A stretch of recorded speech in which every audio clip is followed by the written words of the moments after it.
പ്രേമ, ഈ ഇസ്രയേൽ പ്രധാനമന്ത്രി Benjamin Netanyahu ഇസ്രയേലിലെ രാഷ്ട്രപതിക്ക് ഒരു മാപ്പപേക്ഷ നൽകിയിരിക്കുന്നു.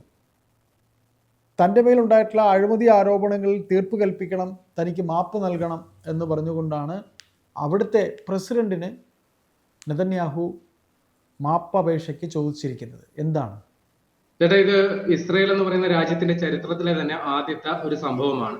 ഒരു പക്ഷേ ലോക ചരിത്രത്തിൽ തന്നെ ആദ്യത്തെ സംഭവമായേക്കാം ഒരു പ്രധാനമന്ത്രി അവിടുത്തെ പ്രസിഡന്റിന് തന്റെ തെറ്റുകൾ പുറത്തു നൽകണമെന്ന് പറഞ്ഞ ഒരു മാപ്പപേക്ഷ കൊടുക്കുന്ന ഒരു പക്ഷേ ലോകത്തിലെ തന്നെ ആദ്യത്തെ സംഭവമാകാനും സാധ്യതയുണ്ട്. അപ്പൊ ഇതിന്റെ കഥ, ഇദ്ദേഹത്തിനെതിരെ ബെഞ്ചമിൻ നെതന്യാഹുവിനെതിരെ അഴിമതി ആരോപണം ഉണ്ടായിരുന്നു. അങ്ങനെ 2020 മുതൽ ഇദ്ദേഹം വിചാരണ നടപടികൾ നേരിട്ടുകൊണ്ടിരിക്കുകയാണ്. അപ്പൊ ഇത് ആ രാജ്യത്ത് വലിയ രാഷ്ട്രീയ കോലാഹലങ്ങൾ ഉണ്ടാകുന്നു. പ്രതിപക്ഷ പാർട്ടികളെല്ലാം തന്നെ ഇദ്ദേഹത്തിനെതിരെ വലിയ പ്രതിഷേധം സംഘടിപ്പിക്കുന്നു. അപ്പൊ ഈ പശ്ചാത്തലത്തിലാണ് ഇതിന്റെ വിചാരണ നടപടികൾ എത്രയും പെട്ടെന്ന് പൂർത്തിയാക്കണം എന്ന് ആവശ്യപ്പെട്ടുകൊണ്ട് ഇദ്ദേഹം രാഷ്ട്രപതിക്ക് അല്ലെങ്കിൽ പ്രസിഡന്റിന് ഒരു മാപ്പപേക്ഷ നൽകിയിരിക്കുന്നത്. അപ്പൊ ഇത്തരത്തിലൊരു അപേക്ഷ കിട്ടിയ കാര്യം പ്രസിഡന്റിന്റെ ഓഫീസ് അത് ശരിവെക്കുന്നുണ്ട്. അപ്പൊ പ്രസിഡന്റ് ഇക്കാര്യം പറഞ്ഞ ഒരു വാചകം ഇങ്ങനെയാണ്: അസാധാരണമായ ഒരു ആവശ്യമാണ് പ്രധാനമന്ത്രി ഉന്നയിച്ചിരിക്കുന്നത്. അതുണ്ടാക്കുന്ന പ്രത്യാഘാതം വളരെ വലുതാണ്. അതുകൊണ്ട് ഈ അപേക്ഷ സംബന്ധിച്ചുള്ള വിവരങ്ങൾ ഞാൻ പ്രസിദ്ധപ്പെടുത്തുന്നു എന്ന് പറഞ്ഞുകൊണ്ട് പ്രസിഡന്റ് തന്നെയാണ് ഇങ്ങനൊരു സംഭവം ഉണ്ട് എന്നുള്ള കാര്യം ഔദ്യോഗികമായിട്ട് സ്ഥിരീകരിക്കുന്നത്. അപ്പൊ ഇതിനെക്കുറിച്ച് എന്ത് ചെയ്യണം എന്നുള്ള കാര്യത്തെക്കുറിച്ച് നിയമോപദേശം തേടിയ ശേഷം മാത്രമേ നടപടി എടുക്കൂ എന്നുള്ളതാണ് ഇസ്രയേൽ പ്രസിഡന്റ് ഐസക് ഹെർസോഗ് ഇപ്പോൾ സ്ഥിരീകരിച്ചിരിക്കുന്നത്. അപ്പൊ ഞാൻ നേരത്തെ പറഞ്ഞതുപോലെ ഇത് ഒരു കൗതുകകരമായ ഒരു സാഹചര്യം കൂടിയാണ്. അപ്പോൾ ഇത് ഉണ്ടാകാനുള്ള കാര്യവും സാഹചര്യവും കൂടി നമ്മൾ പറയാം. ഇദ്ദേഹത്തിനെതിരെ വലിയ അഴിമതി ആരോപണം, അത് പറയുന്നത് ഈ ബിസിനസ്സുകാരിൽ നിന്ന് വലിയ ഔദാര്യം കൈപ്പറ്റിക്കൊണ്ട് അവർക്ക് വേണ്ട സഹായങ്ങൾ നൽകി. അപ്പൊ ഇതിന് പ്രത്യുപകാരമായിട്ട് ഇദ്ദേഹത്തിന് വില കൂടിയ സിഗരറ്റുകളും അതേപോലെ മദ്യവും ഷാമ്പയിനും ഒക്കെ നൽകി എന്നുള്ളതാണ് വാർത്ത.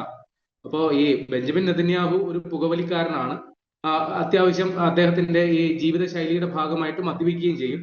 പക്ഷെ ഒരു പ്രധാനമന്ത്രിക്ക് സിഗരറ്റും മദ്യവും ഒക്കെ കൊടുത്ത് ഉദ്ദിഷ്ടകാര്യം സാധിച്ചു എന്ന് പറയുന്ന ഒരു കൗതുകരമായ സംഗതി കൂടി ഉണ്ട് ഇതിന്റെ പിന്നിൽ.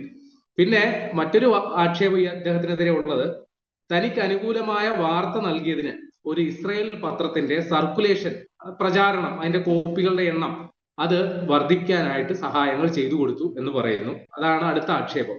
പിന്നെ ഒരു ന്യൂസ് വെബ്സൈറ്റ് തനിക്ക് അനുകൂലമായ വാർത്ത നൽകിയതിന് പ്രത്യുപകാരമായിട്ട് ഒരു ടെലികോം കമ്പനിയുടെ ഷെയർ ഹോൾഡർക്ക്, അത് ഈ മാധ്യമ സ്ഥാപനമായിട്ട് അയാൾക്ക് ബന്ധം ഉണ്ടായിരിക്കാം, അയാൾക്ക് അനുകൂലമായ ചില ഭരണപരമായ തീരുമാനങ്ങൾ എടുത്തു. അപ്പൊ ഈ 3 കേസുകളാണ് ബെഞ്ചമിൻ നെതന്യാഹുവിനെതിരെ ഇപ്പോൾ കുറ്റം ചുമത്തിയിരിക്കുന്നത്. ഇതുമായി ബന്ധപ്പെട്ട് അദ്ദേഹം വിചാരണ നടപടികൾ നേരിടുകയാണ്. അപ്പൊ ഇത് ഇപ്പോ അദ്ദേഹം പ്രസിഡന്റിന് മാപ്പപേക്ഷ നൽകുമ്പോൾ അവിടുത്തെ പ്രതിപക്ഷം പറയുന്നത്, ആദ്യം നിങ്ങൾ ചെയ്ത തെറ്റ് ഏറ്റു പറയണം, അതിനുശേഷം മാത്രമേ ഇത്തരത്തിൽ മാപ്പപേക്ഷ നൽകാവൂ എന്നുള്ളതാണ്. പക്ഷെ വരുന്ന വാർത്തകൾ ഈ മാപ്പപേക്ഷയിൽ ഒരിടത്ത് പോലും ഇദ്ദേഹം ഈ തെറ്റ് ഏറ്റു പറയുന്നില്ല. ഞാനത് അങ്ങനെ ഒരു തെറ്റ് ചെയ്തു എന്ന് പറയുന്നില്ല. പക്ഷെ തന്നെ പ്രതിപക്ഷത്തുള്ളവർ രാഷ്ട്രീയമായി വേട്ടയാടുകയാണ്, തന്നെ തേജോവധം ചെയ്യുകയാണ്. അതുകൊണ്ട് തനിക്കെതിരെയുള്ള ആരോപണങ്ങൾ പിൻവലിച്ച് തനിക്ക് മാപ്പ് നൽകണമെന്നുള്ളതാണ് ബെഞ്ചമിൻ നെതന്യാഹു തന്റെ കത്തിൽ ആവശ്യപ്പെട്ടിരിക്കുന്നത് എന്നുള്ളതാണ് വിവരം. അപ്പൊ ഇദ്ദേഹത്തിനെതിരെ ഈ എന്താ പറയാ, ഈ തൊട്ടേ പിടിച്ച് അമ്മാതിരി ആരോപണങ്ങളുടെ പേരിലാണ് സത്യത്തിൽ ആ രാജ്യത്ത് ഈ വിചാരണ നടപടികൾ നേരിടുന്നതെന്നാണ് നമുക്ക് ഒറ്റ നോട്ടത്തിൽ മനസ്സിലാക്കുക. പക്ഷെ ഇദ്ദേഹം നടത്തിയ ഗുരുതരമായ യുദ്ധക്കുറ്റങ്ങളുണ്ട്.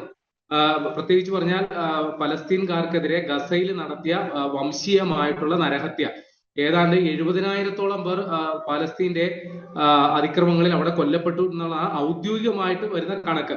അനൗദ്യോഗികമായിട്ട് 1,00,000-ലധികം പേർ അവിടെ കൊല്ലപ്പെട്ടിട്ടുണ്ട് എന്നുള്ളതാണ് വിവരം. അപ്പൊ ഇത്രയും വലിയ ഒരു നരവേട്ട നടത്തിയതിന് ഇസ്രയേലിൽ യാതൊരു പ്രശ്നവുമില്ല എന്നുള്ളതാണ് വാസ്തവം. പക്ഷെ അന്താരാഷ്ട്ര നീതിന്യായ കോടതി ഇക്കാര്യത്തിൽ ബെഞ്ചമിൻ നെതന്യാഹുവിനെതിരെ കേസെടുത്തിട്ടുണ്ട്. അദ്ദേഹത്തെ പ്രതി ചേർത്ത് നിയമ നടപടികളുമായിട്ട് അന്താരാഷ്ട്ര നീതിന്യായ കോടതി പോകുന്നുണ്ട്. മനുഷ്യാവകാശ സംഘടനകൾ അടക്കമുള്ളവർ ഇക്കാര്യത്തിൽ ഇസ്രായേലിനെതിരെ പരസ്യ നിലപാട് എടുത്തിട്ടുമുണ്ട്. അത് ആ ഒരു വഴിക്ക് നടക്കുന്നു. പിന്നെ അന്താരാഷ്ട്ര സമൂഹം, പല അന്താരാഷ്ട്ര രാജ്യങ്ങളും ഇക്കാര്യത്തിൽ ബെഞ്ചമിൻ നെതന്യാഹുവിന്റെ നടപടിയെ കുറ്റപ്പെടുത്തി രംഗത്ത് വന്നിട്ടുമുണ്ട്. അങ്ങനെ വലിയ ഒരു സമ്മർദ്ദം നേരിടുന്ന സാഹചര്യത്തിൽ കൂടിയാണ് നാട്ടിൽ ഈ ഇത്തരത്തിലുള്ള അഴിമതി ആരോപണങ്ങളുടെ പേരിൽ അദ്ദേഹം മാപ്പപേക്ഷ നൽകുന്ന ഒരു സാഹചര്യം ഉണ്ടാകുന്നു എന്നാണ് പറയുന്നത്. അപ്പൊ അദ്ദേഹം ഒരു രാജ്യത്തോടായി നൽകിയ ഒരു അഭിസംബോധനയിൽ അല്ലെങ്കിൽ ഒരു വീഡിയോ സന്ദേശത്തിൽ ഒരു കാര്യം കൂടി പറയുന്നുണ്ട്.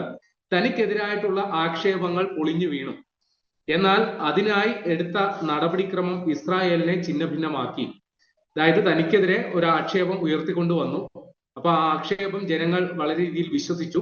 അങ്ങനെ രാജ്യത്ത് വലിയ രീതിയിലുള്ള ചേരിതിരിവ് ഉണ്ടാക്കി പ്രതിപക്ഷത്തിന്റെ നടപടി എന്നാണ് അദ്ദേഹം ആക്ഷേപിക്കുന്നത്. പിന്നെ മറ്റുള്ളവരെ പോലെ എനിക്ക് ഉറപ്പുണ്ട്, ഈ നടപടികൾ എത്രയും പെട്ടെന്ന് പൂർത്തിയാക്കാൻ ആണ് താൻ ഉദ്ദേശിക്കുന്നത്. ഈ തീ കെടുത്താൻ, അതായത് രാജ്യത്ത് ഇപ്പോ പലതരത്തിലുള്ള അഭിപ്രായ ഭിന്നത നിലനിൽക്കുന്നു, ആ തീ കെടുത്താൻ അത് സഹായിക്കും. രാജ്യവും അത് തന്നെയാണ് ആഗ്രഹിക്കുന്നത്.